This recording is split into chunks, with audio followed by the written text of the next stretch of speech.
Sejarah singkat sepak bola.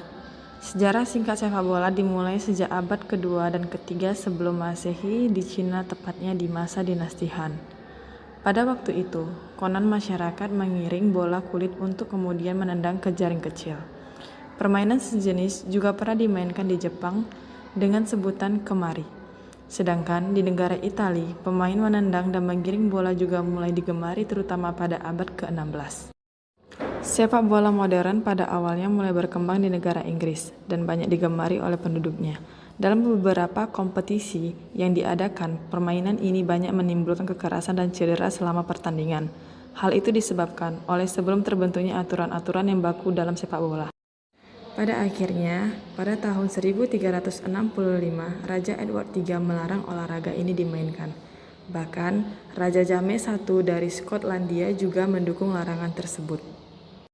Pada tahun 1815 terjadi sebuah perkembangan pesat yang menyebabkan olahraga sepak bola mulai terkenal di lingkungan universitas dan sekolah. Sepak bola modern terlahir kembali di Freemasons Tavern pada tahun 1863 ketika saat itu 11 sekolah dan klub berkumpul untuk merumuskan aturan baku dalam permainan sepak bola. Dalam pertemuan tersebut, terjadi pemisah yang jelas antara olahraga rugby dan sepak bola atau soccer. Pada tahun 1869, membawa bola dengan tangan mulai dilarang dalam sepak bola. Selama tahun 1800-an, olahraga tersebut dibawa dan disebarkan oleh para pelaut, pedagang, dan tentara Inggris ke seluruh penjuru dunia. Pada tahun 1904, sebuah asosiasi tertinggi sepak bola dunia atau FIFA terbentuk dan pada awal tahun 1900-an berbagai kompetisi sepak bola telah diselenggarakan di berbagai negara.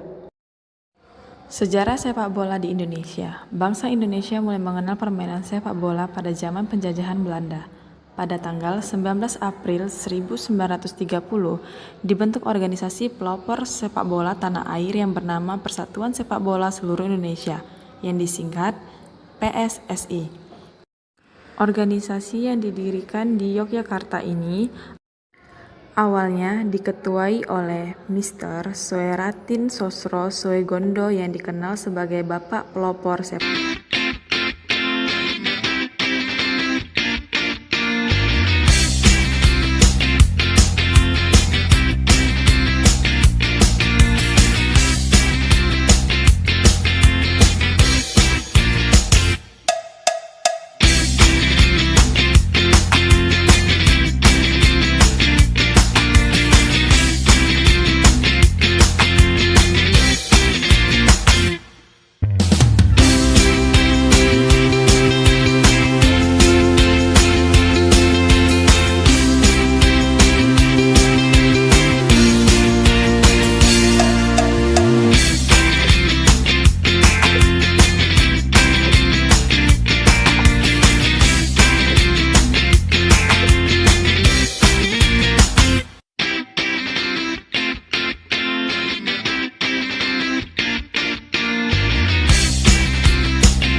Pola penyerangan sepak bola merupakan strategi yang disusun untuk menyerang daerah lawan dan memasukkan bola ke gawang lawan agar tercipta sebuah poin atau gol.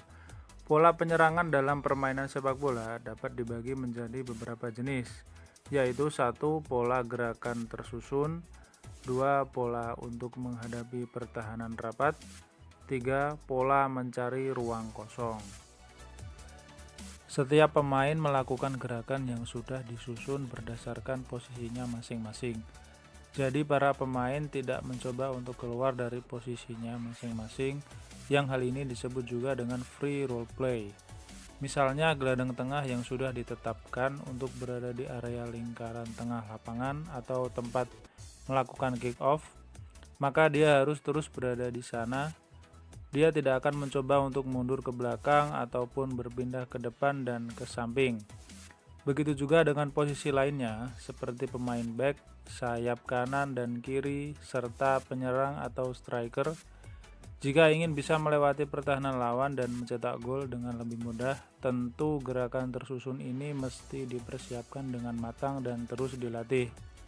Mulai dari pola gerakan tendangan pertama, tendangan bebas, tendangan penjuru, sampai lemparan ke dalam. Untuk menghadapi pertahanan tim lawan yang rapat dan kokoh, maka polanya.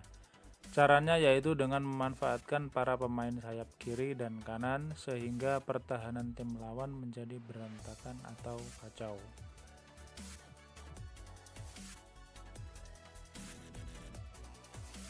Untuk bisa menerobos penjagaan lawan, maka pemain mesti pandai dalam mencari ruang kosong.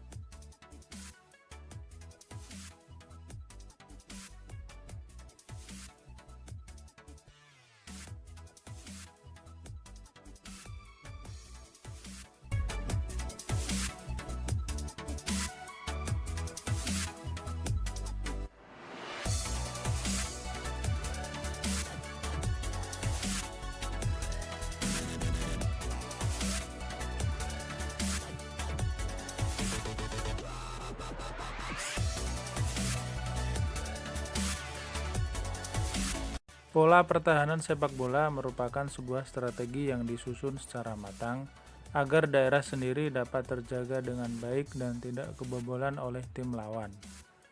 Pola pertahanan dalam permainan sepak bola dapat dibagi menjadi beberapa jenis, yaitu 1. Pola pertahanan man to man atau 1 lawan 1. 2. Pola zone marking atau pertahanan area. Yang ketiga, pola pertahanan kombinasi antara man to man dengan zone marking.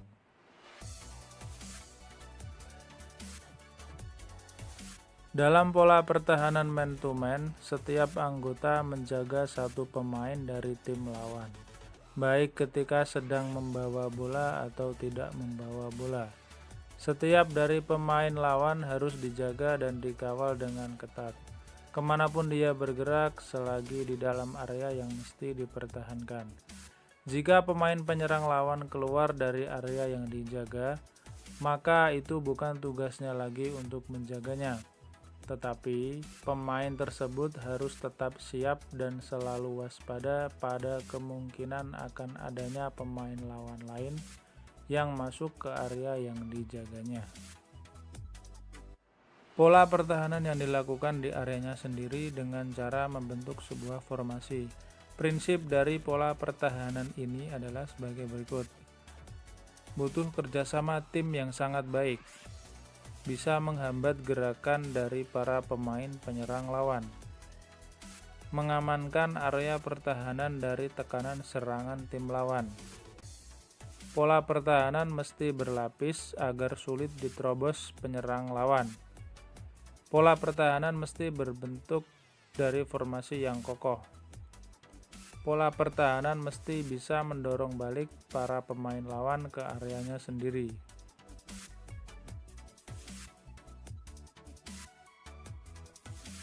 Pola pertahanan kombinasi merupakan sebuah pola yang paling rumit atau kompleks. Maksudnya, setiap anggota menjaga lawannya dan dengan tiba-tiba berpindah tempat. Kemudian tugasnya diserahkan pada temannya yang lebih dekat. Pertahanan ini sangat membutuhkan koordinasi yang baik antar para pemain. Adanya tanggung jawab para pemain per lini juga sangat penting di daerahnya masing-masing.